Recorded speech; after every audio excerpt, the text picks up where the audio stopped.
Hello, everyone. My name is Chris with National Parents Organization, and today I'm here with Sarah Schoppe-Sullivan, who's a doctoral professor of psychology at the Ohio State University. How are you doing today, Doctor?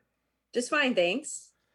And you've got a ton of research here that you've done. It looks like you've done a lot of research in parenting stress, co-parenting, shared parenting, particularly with infants. You've got a bunch of articles here I'm going to bring up. And How long have you been doing all this research? About 25 years actually, since I was in graduate school in psychology in the late 1990s. And what got you interested in doing shared parenting research? Well, so much research in psychology traditionally had focused on mothers and mother-child relationships.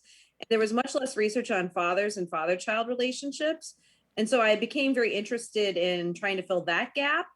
And then also considering that, most children are parented by more than one parent or parent figure at any given time in their lives. So to just focus on the role of one parent in a child's development is really to ignore the child's significant reality. And so I became interested in this concept of co-parenting, which started as something that people thought about, parents doing after divorce, right? Um, Right. Actually, which is indeed the case, but most of my research actually has focused on the development of co-parenting relationships when folks become parents for the first time, and the idea that co-parenting is something that parents do kind of all along, that it represents the way that families function. Yeah, so I think when we talk about shared parenting, I think in co-parenting, it's often in context of after a divorce has happened or during a divorce. But I think it's important to recognize that really when you have a child, you have a co-parent. Even if you're still an intact married family. So is that concept new to other people as well? Yeah, it in the scientific literature, the concept of co-parenting, that kind of relationship existing, outside of the context of divorce, I think was really new, like right about the time I started doing research. So I think that's partially why I got into it. But it was in like the late 1990s and early 2000s where there was a movement to, again, just to recognize that children are embedded in these networks of relationships and that we need to understand how parents work together and coordinate parenting or fail to do so, and what implications that has for children's development. So that was really where the action was at the time I started doing research.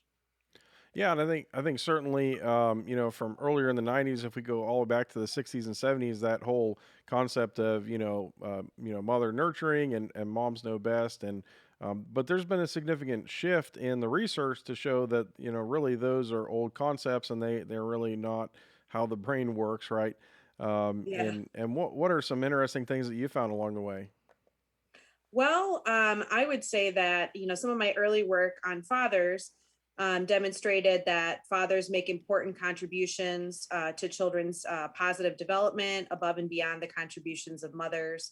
Also, that fathers in particular, they amount they're involved in parenting and the quality of their relationships with their children are influenced quite a bit by mothers and the quality of the mother's relationship with the father, and also the mother's views in addition to the father's views on appropriate parental roles and responsibilities. That mothers have often been placed in this role that we call sort of gatekeepers, meaning having this sort of perhaps somewhat greater control in the family domain in terms of influence on either encouraging fathers to be more involved, or strong father-child relationships, or sometimes preventing fathers from becoming more involved or developing closer relationships with their children. So that's another phenomenon that I've been interested in and have done some research on.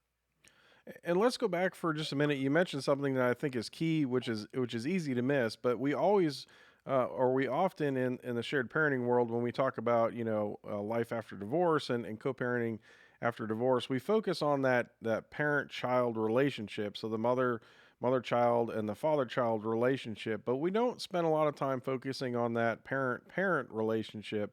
And I think what you said is very important, and that children learn from that. But is there anything else to unpack there?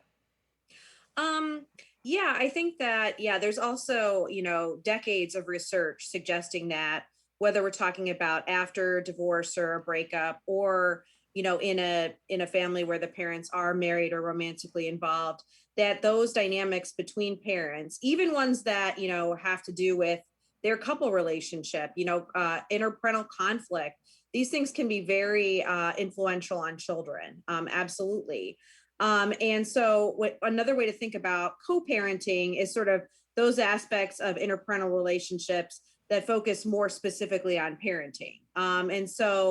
But there's a lot of evidence that the quality of those relationships, whether or not the parents are in a romantic relationship, whether they ever were, or whether they still are, or whether they aren't anymore, that the quality of those dynamics is really, really important, not just for children, but then also for parents' abilities to be the best parents that they can be for their children. And I want to unpack a little bit too. If we go back to your Google scholarly page here, you've got a bunch of different articles, and I think the range of topics that you have is really fascinating. But you do have some articles here on infants, and I want to talk a little bit about your research on infants and what. What basically what can we learn from that, and is it good for infants to have shared parenting, that sort of thing, and what's the father's involvement with infants, and that sort of thing. But yeah, bring us into the infant world. Sure, sure. So, part of my work, like I said, I've been really interested in the development of family relationships. And so I've studied this period in family development called the transition to parenthood, which, typically focuses on couples who are at that point romantically involved or married, right? And are expecting their first child. And so I've done a lot of this longitudinal research, which follows couples over time from before their parents to when they're new parents of their firstborn babies. And so, in terms of father infant relationships, I mean, yes, we've definitely found that father infant relationships, close relationships, and highly engaged and positive father child interactions, make positive contributions very early on in development. So it's definitely beneficial for infants and young children to interact with their dads. And the other thing I'd say too is that, though, even in families where, and a lot of my research has focused on dual earner families, so families where both moms and dads are working outside the home for pay. And even in those families, there's still quite a lot of variability in terms of how involved dads are, how much they are sharing parenting with mothers. And so I've also been interested in trying to explain why there are those differences, even in populations of families where you'd think there would be sort of a necessity to really share parenting. But things that matter are, things that probably wouldn't be too surprising. The quality of the couple's relationship prior to having a baby is important. Also, the fathers and the mothers' expectations about gender roles and responsibilities. And one aspect we've looked at recently is this concept of maternal essentialism.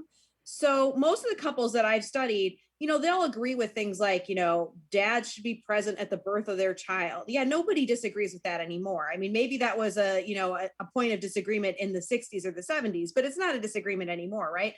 But there are nuanced beliefs that differentiate, families in which there's greater shared parenting or less shared parenting. And some of those include the sort of underlying belief that some folks still have, that sort of mothers are inherently better parents. They're inherently more sensitive, especially to babies.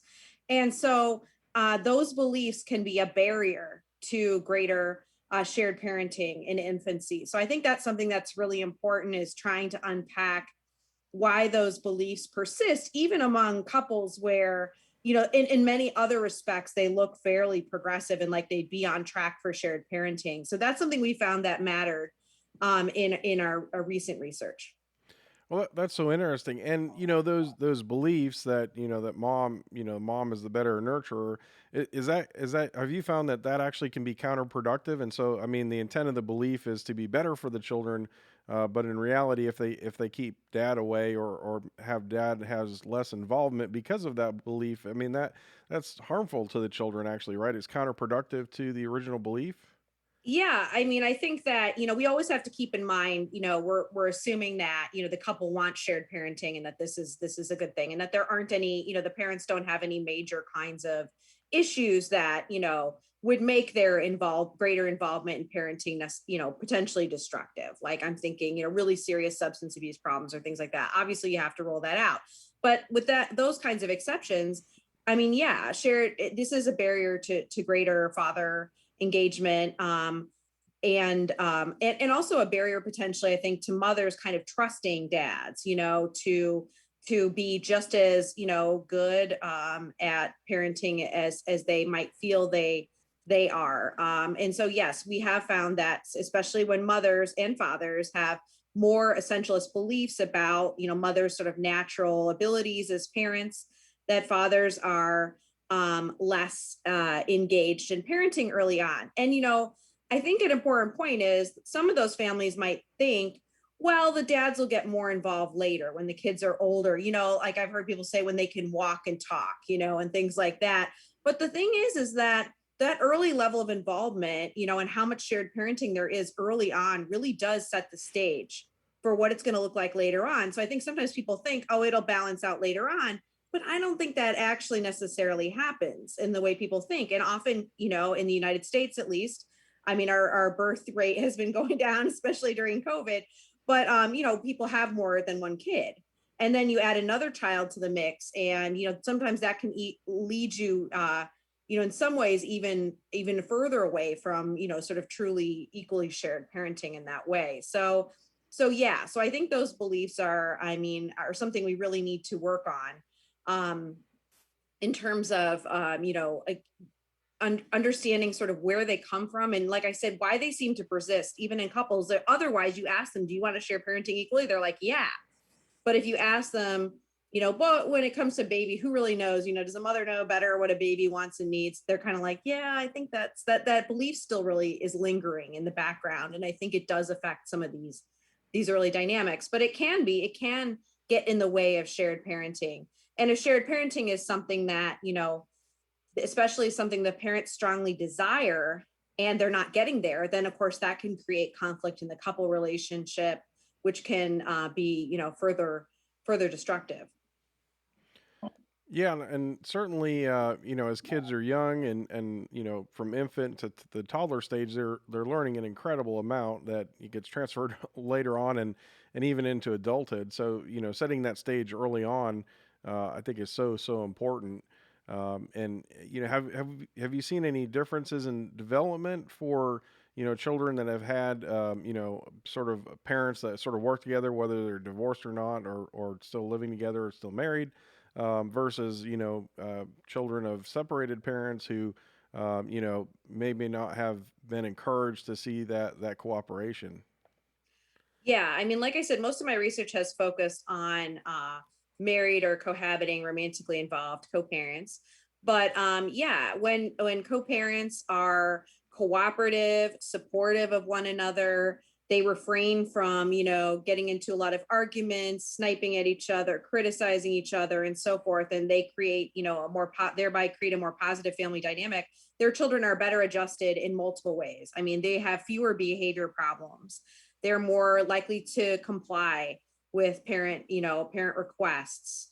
They have better social functioning. They're doing better across a whole host of, outcomes that are considered important, in toddlerhood and early childhood, and really sets kids on a good platform for succeeding in their relationships with peers and in school, because the school is more about just it's more, there's more to it than just academics. Part of it is being able to adapt to the school environment, to be able to develop relationships with peers and teachers. And so yes, when co-parents are cooperative, on the same page, kids definitely do better. And when you have that family dynamic where you have one person who's a gatekeeper and the other person, who's really just kind of following along, what does that do for the development of the kids, and how do they translate that to what they do later on in life? Yeah, that's a big question. I think that the specific aspect of co-parenting relationships, gatekeeping per se, we're still trying to figure out sort of what the specific long-term effects of that are. But I will say that it is also associated with things like triangulation, which might be a term that your audience is familiar with, but that, kids feeling caught between their parents, which is a particularly destructive aspect of interparental conflict. That I imagine sometimes, exists, say, prior to a breakup or divorce, and then only gets worse afterwards. So I think that, it's a mistake maybe to think of things as necessarily being different between, after a divorce and before a divorce. I mean, obviously some things change, but, some of these patterns may have already been in place and then kind of, blow up after a breakup or a divorce. And we know that triangulation, feeling caught between one's parents and so forth, again, is associated with problems in development. Things like, we call them internalizing and externalizing. I should explain what that is, but internalizing is like symptoms of anxiety and depression, and externalizing behavior are aggressive, inattention, acting out kinds of behaviors. And so those kinds of kids who feel caught between their parents, in some kind of gatekeeping process, or who are also deprived of the opportunity to have a close relationship with one of their parents, that is definitely detrimental to their behavioral and social emotional functioning. Yeah, and that's all. I mean, I think there's a lot of research that needs to be done there. But is your opinion that the knowledge of this sort of stuff is becoming more mainstream, or is there still a lot of the story to get out? Oh, that's a good question. I think it's sort of both. I do think that there's greater recognition that interparental relationships are important to children's development. But I don't know that that necessarily means that there are, supports and services in place or very easily accessible for families. Maybe unless and until, there's a divorce situation or something like that, potentially. I know a little less about that. But one avenue for prevention that folks I know who in my sort of research circle work on is the idea that we have all these programs for expectant parents that focus on childbirth education, right? And a lot of people attend those, maybe with a partner or with another potential or actual co-parent. And those tend to focus much more sort of on the labor and delivery process, maybe infant safety and things like that. So folks I know have been trying to modify and enhance those kinds of programs to focus more on co-parenting dynamics, to get couples to think about, okay, well, you say you both want to be involved. How are you going to do that? Like, what are your plans for taking leave after this baby is born? How do you think those plans or what's available to you could affect your plans for shared parenting? Kind of thinking through and troubleshooting some of those things that I know, even as a researcher who studies this. When I became a parent, I know that I hadn't really thoroughly considered all of the challenges and barriers that might come up in terms of shared parenting. Yeah, I think that's an excellent point. I mean, we do the birthing education, but I think as a whole, as a society, we don't do a very good job of educating people to actually be the parents for the next 18 years, right? And I Yeah. think that's for folks that I work with that are young and are having babies, I say, hey, remember in college when you're going for finals week and you sort of stayed up all week and drank Mountain Dew just to get through finals, and I go, yeah, yeah. I said, well, it's like that for 3 years, okay? For the first 3 years, you're gonna be doing that, but yeah, we don't do a lot of a really good training. I mean, and there's no courses in school, things like that. So I think that's a big part of things that I mean, we essentially just figure it out, right? And I think, by the time you have your second kid, you're like, okay, you've done it once already, you figured it out, right? But Yeah, unless your second kid is so dramatically different from your first kid, which some people experience too, right? They have a different temperament, or so then that can be a challenge as well. Yeah, I have a colleague who studies that transition to having a second child, which is really interesting. And there's been far less research on that. But although I think you're right that parents talk about it and what that's like and how they might, modify the way they share parenting when they have a second or third child. But it's so funny because the researchers always focus on the first child because we want to make everything so neat and comparable across families. And once you start adding in multiple children, they might differ in terms of, gender or spacing or age spacing. It gets really complicated. Yeah, there certainly are a ton of variables there, and I know Yeah. from my own children, the youngest and the oldest are certainly much different, and it's always been kind of a puzzling thing, like, how they got that way. But I'm sure there's a good reason, lots of good reasons for it, but it's not really apparent. Is there any area of your research you really you want to dive into, or I mean, you've got so many articles on here. I keep scrolling and scrolling. I'm interested in, I guess one issue I'm interested in that would be I think interesting to folks about who are interested in shared parenting would be this idea of, often we think of shared parenting, if we're talking about before a divorce and so forth, the way I would think about it is sort of, especially with babies, right? Mothers tend to be really highly involved. I mean, sure, there are exceptions, but they tend to be, especially in terms of time, right? They're really highly involved. So the idea is always about bringing fathers up to that level, right? So then you're sharing. But I think it's also possible that in order to really be sharing, you have to go like this.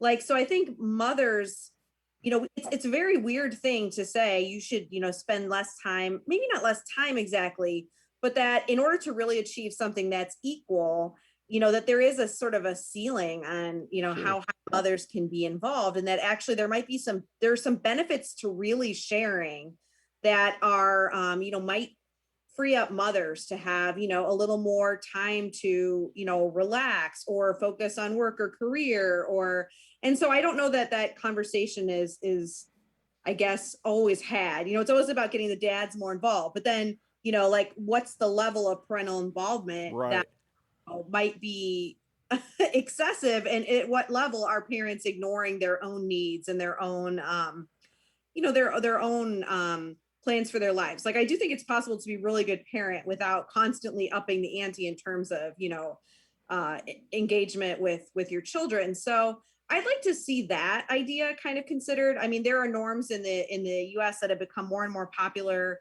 across different social classes, for example, in terms of the real need to like put kids in tons of activities, to constantly be entertaining them and enriching their lives and so forth. And it puts a lot of pressure on parents. And so we call that intensive parenting norms. And so I think in order to really achieve like greater shared parenting across the board, we need to re-examine those to some extent. And so mothers, I think, may feel sometimes like they can't share parenting more with partners because they will be perceived as bad mothers and not as devoted to their children as they ought to be. So I think we need to consider, what's really, because I tend to believe, yes, there are things that are in the best interest of children for sure in terms of good parenting. But like I said, the family dynamic, the parents' relationships with one another, how mentally healthy the parents are, how they're faring, all of this matters too. So we have to kind of achieve a systemic balance there. And so that's something that I'd like to see greater attention to, because as a sort of traditional child psychologist, it's always all about the kids all the time. And it's like, that's very important, but you can't neglect these other relationships and dynamics that are also very, very important. So that's something I think about a lot.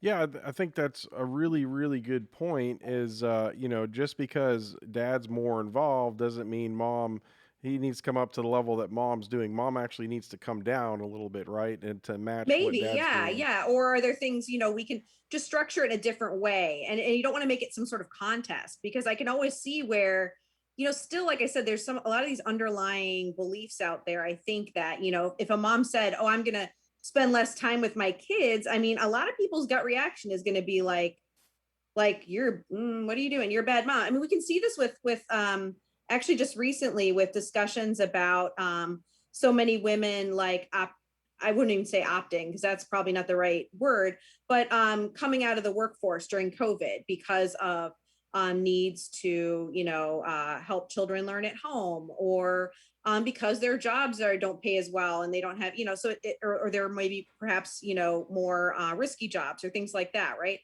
And so then there's this idea, now there's this plan that the current administration has to pay for childcare. And then there's response by some folks that says, no, we don't want to force women to put their kids in childcare. And I think about that and I think, okay, yes, on the one hand, that makes sense, but what's bad about childcare? There's still an assumption, underlying assumption, I think, among a lot of people that, again, it comes back to the idea that sort of mothers are so central, like, so I think that's really, I'm very interested in that and why that seems to persist and kind of bubble up at different times. When there's issues still about, there's still issues somehow in the psyche of Americans about whether it's okay for moms to really, of young children to really be working. It's still there, and that's a huge barrier to shared parenting. I think like that's kind of in the background there.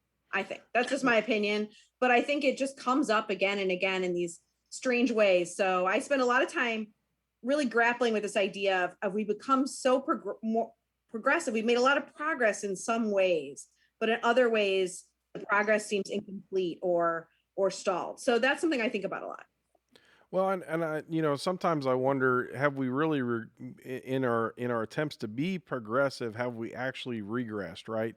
Sure. Because, the thing that I think about is, moms and dads, they fulfill different basic roles in the development of the child, and I think that in our attempt to make everybody equal, right, we've sort of lost track of the fact that men and women fill unique roles for the children, and that's not a bad thing. That's actually how I think how psychologically how it works. But if we try and force everybody to fit the same role, then that's actually maybe counterproductive. That's a really interesting point too. I mean, I think that's very important. I will say that scholars like in my area are still grappling with that issue to some extent. To what extent is parenting the same no matter who's providing it, or good parenting the same no matter who's providing it, and to what extent is good parenting different for mothers and for fathers? And that's something we still haven't quite figured it out. It seems like in some cases there are more similarities than differences between moms and dads. They're certainly capable of doing a lot of the same things, right? But like you say, in the world, they do tend to fill different roles and play different parts in children's lives. And, maybe that's fine. The co-parenting, and maybe that's good. We're still trying to really figure that out. In the co-parenting literature, I mean, it's definitely the case that as important as shared parenting is to to a lot of families, what's ultimately more important is how the quality of the family relationships and how satisfied the co-parents are with how responsibilities are divided, and how involved they each are with children and things like that. So it's really about sort of the overall level of satisfaction, which allows for diversity in arrangements and to some extent. So I think that's another important principle. Yeah, I mean, at the end of the day, it still comes down to being a team, right? I mean, in Yeah, reality, the parents are a team, and actually the whole family's a team, right? And absolutely. whenever you've worked on a team, each member has their role, right? And Hmm. there may be some crossover between those roles, but it's good to have those roles defined, and so everybody's aware. And but yeah, definitely having a plan of attack, I think is very helpful. Yeah, absolutely. And you're right. I mean, people can fulfill different roles and so forth. And that's another good point, is that it's not always the case that, everybody fills the same position or does the same thing.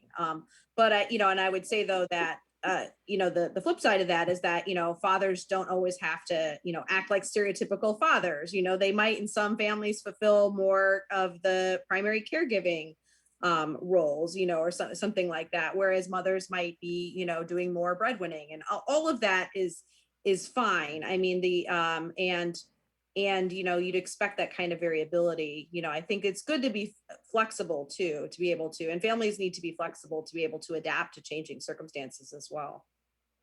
Yeah, I mean, I think that's really good to point out too. Is that certainly we're in 2021. The family expectations and dynamics and all that sort of stuff is much different than it was years ago. Yeah. And I think in a lot of ways, families are still trying to figure that out, right? Yes, I would say It's that that's true. I think, yeah. so yeah, I mean, so where do families go from here? And I guess to me, the answer that we're looking to you as a researcher, as a scientist to figure out is really what's best for parents. And And it's probably not a one size fits all answer, right? But Right. I'm certain that with all the research that's been done, there's certainly some guidelines I think to follow. Yeah. I mean, I would say that we need to recognize that children benefit from high quality relationships with multiple caregivers. That sometimes, that we don't, as a parent, I might think, I'm the most important person in my child's life, but that child benefits from having relationships with multiple caregivers. Because sometimes they can get something from another person that they can't get from you.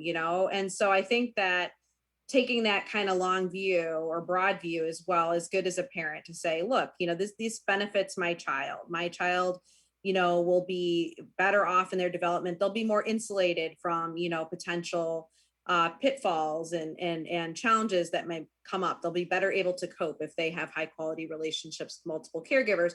And the second point I would make is that really to achieve that, the caregivers need to get on the same page, and they need to do the best they can to have a strong relationship with one another, co-parenting relationship, whether they're married, romantically involved, divorced, or were never in a romantic relationship to begin with. That those folks who share responsibility for those kids need to do the best they can to cooperate, to coordinate, and to a degree, to I think, to appreciate what each of them is able to provide, for their shared children. Yeah, and that's just so important is get on the same page because like we said it is definitely a team effort. And so what's next for you? What's up on the radar for your research, and what are you most interested in looking at here in the near future? There's a couple things. I am hoping to embark on a new study of primary caregiving stay-at-home dads, which is a very small population in the United States, but it's been growing. So I think that would be really interesting. And then I'd say the other thing that I'm interested in is this issue of how do we measure the quality of parenting behavior for mothers and fathers? Should we do it the same way? Should we have different kinds of measures? Because as you pointed out, mothers and fathers often fulfill different roles in families. So I'm hoping to start a new study where we do like this comprehensive measurement of the quality of mothers and fathers parenting across different child age, different child stages of development, to try to really get at that question. Because traditionally, when we started to want to, seems always seems funny to people out in the real world because they recognize that moms and dads often fill these different roles. But when psychologists wanted to start studying fathers, we just took the ways we measured mothers parenting and just applied them right to fathers. And Sure. sometimes that doesn't make fathers look so great, because the fathers might not look as sensitive as mothers are. But then others pointed out, like, why are we doing it that way? So it's an unsettled issue in the research literature of exactly how best to measure um, father's parenting quality. So I'm working on that. Well, yeah, that's going to be really exciting to read. And I know, we now have measures for parental alienation where you can put, Yeah. some quantitative numbers around that. And so having that for both moms and dads would be, I think, really helpful in the legal world, to try and help level the playing field there because, those are often so ambiguous. So yeah, that's some great research. We'd love to have you back and talk about that when you've done some more. I would love that. That would be great. And so tell us, where can people find you? Are you on the Googles, on Facebook, social media, that Oh, sort of thing? uh, probably the best place to find me in terms of professional stuff is on Twitter. And I do also have a website at what's u.osu.edu. So, and it's under my last name, so Schoppe-Sullivan. But if you Google me, I think that comes up pretty quickly because I know my name's a bit of a challenge to spell. But I do have a website that talks about my work and provides links to articles and so forth. So that would be a good resource. Or I'm on Twitter as well, um, where I tweet about, article like research related stuff. You won't see pictures of my daughter. Well, actually, you won't see any pictures of my daughter. Now she's 15, and she has put a moratorium on sharing family photos. She So told you no, huh? my social media presence is much more work related lately. Well, we thank you so much for coming on, and we look forward to having you again here in the future. And thank you for all of the work that you're doing in this field because it is so important to get that, first learn that information and then get that out there to everyone so we can use it. Well, thank you so much. I love talking about it.